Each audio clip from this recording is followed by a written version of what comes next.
Yesterday I told you about the short answer type question from prose lesson number 4, but today I would like to teach you lesson number 2 short answer type question. So I have written main important question related to this lesson. Lesson name is Ferrotabular, written by A.G. Gardner.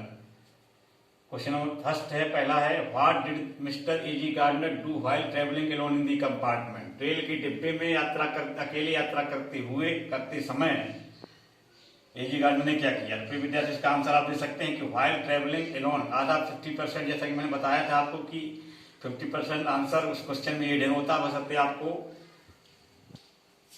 ये दिमाग लगाना है और साथ में memory करनी है, mind को एक्टिव रखना है। आधा उत्तर उसी प्रश्न में ही लिखा होता 50%। तो while travelling alone in the compartment, rail के डिब्बे में अकेले यात्रा करते समय ए.जी. गार्डनर डिड नथिंग, इस पर कुछ विशेष नहीं किया। उन्होंने किया क्या कि ही पुट डाउन द न्यूज़पेपर, उन्होंने अखबार या समाचार पत्र को नीचे रख दिया। स्टूड अप, खड़े हो गए, and looked out of compartment, और डिब्बे के बाहर उन्होंने देखा। ही लिट सिगरेट, उन्होंने एक सिगरेट जलाई। सेट डाउन, बैठ गए, and started reading the newspaper again, और पुनः उन्होंने अखबार पढ़ना शुरू कर दिया। इस तरीके से it was the answer for this question. इस प्रश्न के लिए उत्तर था ये। दूसरा क्वेश्चन है प्रिय विद्यार्थियों, why did the author decide to punish the fellow traveller. लेखक ने सहयात्री को, जो उसका मच्छर सहयात्री था, अर्थात लेखक ने उस सहयात्री को अपने दंड देने का, पनिश करने का निर्णय क्यों किया। तो इसका उत्तर है, the writer decided to punish the fellow traveller. लेखक ने सहयात्री को दंड देने का निश्चय किया बिकॉज, क्योंकि भाई जो क्वेश्चन का आंसर बिकॉज से जोड़ते हैं प्रिय विद्यार्थियों।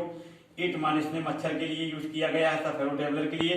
इट बिट हिज नोज, उसने उसकी नाक पे काटा। And troubled him again and again, उससे बार बार परेशान किया।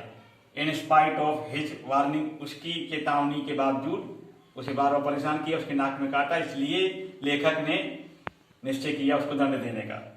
ये उत्तर था प्रिय विद्यार्थी दूसरे क्वेश्चन का। तीसरा क्वेश्चन है important, magnanimity has its limit. ये कोटेशन कहा गया है इस लेसन में, उदारता की भी अपनी सीमाएं होती हैं।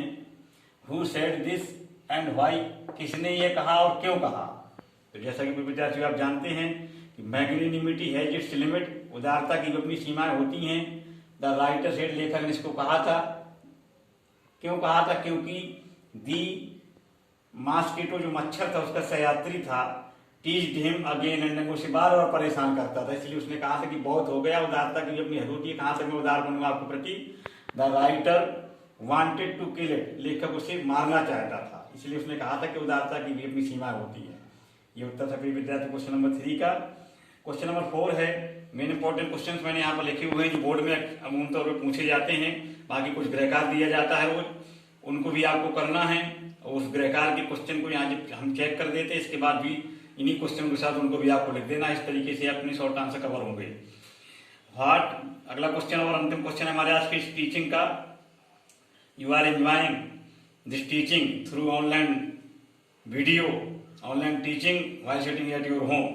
It is very good, it is very beneficial to all of you.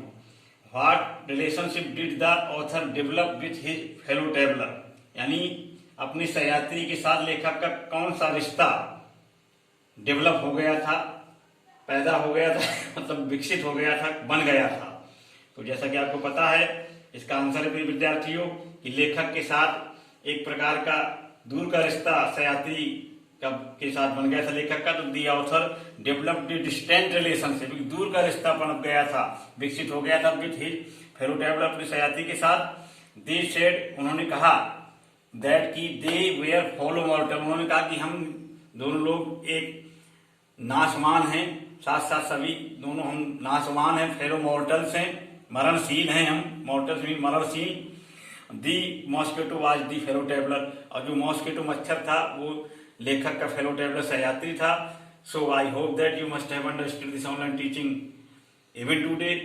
I shall provide some questions for your weekly test.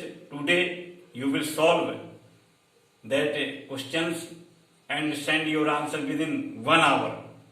I will check your answers and I will make a list and I shall provide you marks. You will see how many marks have you got. So that's all for today. Rest for tomorrow. Once again, good morning to all of you.